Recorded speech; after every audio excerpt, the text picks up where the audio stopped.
ngi noonu kon ñu ngi nuyu Pape Demba Ndoye di ko ziar di ko féliciter si nu mu demee di match nul bi mu dem tey mu jiital waa ji ñëw fekk ko faak lan mooy problème bi su fekkoon dafa am problème tey lan la ak tey ni ngeen joué ak rouge bitim. waaw maa ngi lay fay Assane maa ngi lay fay ginnaaw ñu sante yàlla julli si yonent bi ñu ngi nuyu ñëpp di remercier sunu supporters yi nga xamante ni heure bu ñu jugee ñu jug di nuyu sunu staff bi nga xamante ne nii ñoo bokk di liggéey ñi nekk sama ginnaaw di ma dooleel.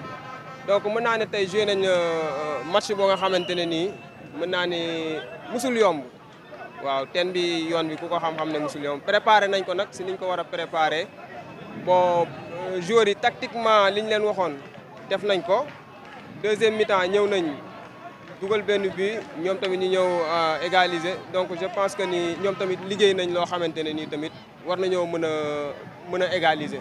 parce que wane nañ ko si biir terrain bi. donc man amoon naa quelques problèmes boo xamante ne nii tey jii mën naa ni ndax loolu moo tax sama première mi-temps bi xawut a demee noonu.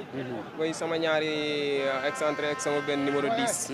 parce que ñooñu premier mi-temps ñoom ñoo doxul ni ñu war a doxee ñoo joxewut ni ñu war a joxee deuxième mi-temps bu ñu duggee ba rectifier ci loolu noonu ci lañ profité dugal benn but donc yaakaar naa ne daal dañuy dem liggéeyaat. mais coach damaa gis nga dugal ba pare mel ni da ngaa arrière. non arrière wuñ teen bi ku ko xam-xam ne du reculer. déedéet jamais. teen bi du reculer absence su kii dafa feeñ tey. joueur bi nekk FC Bambey. comment le nom. Etienne. Etienne moom dañ koy ñaanal rek fi mu nekk moom mu gën a kawe quoi mu avancé jëm sa kanam. donc bi mu demee tamit am na ñeneen ñu nga xamante ne nii ñoo ko remplacé. parce que ñun chaque jour dañuy préparer jour. soo xoolee Fabi benn année la joué cadet. ki nekk si axe bi Papi benn année la joué cadet. soo xoolee booy yëpp benn année lañ joué cadet. donc ñun dañ leen mais rouge bi da ngay condamné joueur bi wala. waaw rouge bi moom damay jàpp ne xelu xale moo ko jàpp. parce que ak fi match bi toll nii war na mën a contrôler boppam. ba mën a bañ a def yenn bêtises yi quoi. donc dañ koy jéem a rectifier waat rek. indiwaat ko bu beneen yoonee mu bañ koo répété. merci beaucoup mais ba doon rectifier équipe bi looy rectifier. donc donc bu ma doon rectifier man deuxième mi-temps bi bu may rectifier li may rectifier mooy défense bi dafa xawoon a sore gardien goal bi. donc soo xoolee loolu lañ jël bi soo xoolee premier mi-temps bi bu ñu taxawee toujours dama naan leen nañ reculer. pour may distance goal bi nga xam ne bu génnee dina mën a jot si bal bi mais distance entre la défense et le gardien. moo xaw a sore quoi. donc loolu rek laa amoon lu may rectifier su ma doon rectifier. présenté di Mbacké. ku gis sa image xam ni ci Mbacké nga dëkk. yor nga fi ay équipe yu mag tey nga ñëw tey joué ak teen bi mu nekkoon match boo xam ne match de choc la. yàlla def teen bi jiital la taxul nga ba nga indi waat égalisation bi. tey boo doon rectifier ci équipe bi tey lan ngay rectifier. bon sama joueurs yi nu ma leen rectifier mooy bon man pour moi man je suis satisfait d'eux quoi. Malgré le but qu'ils ont encaissé mais ils ont répondu présent.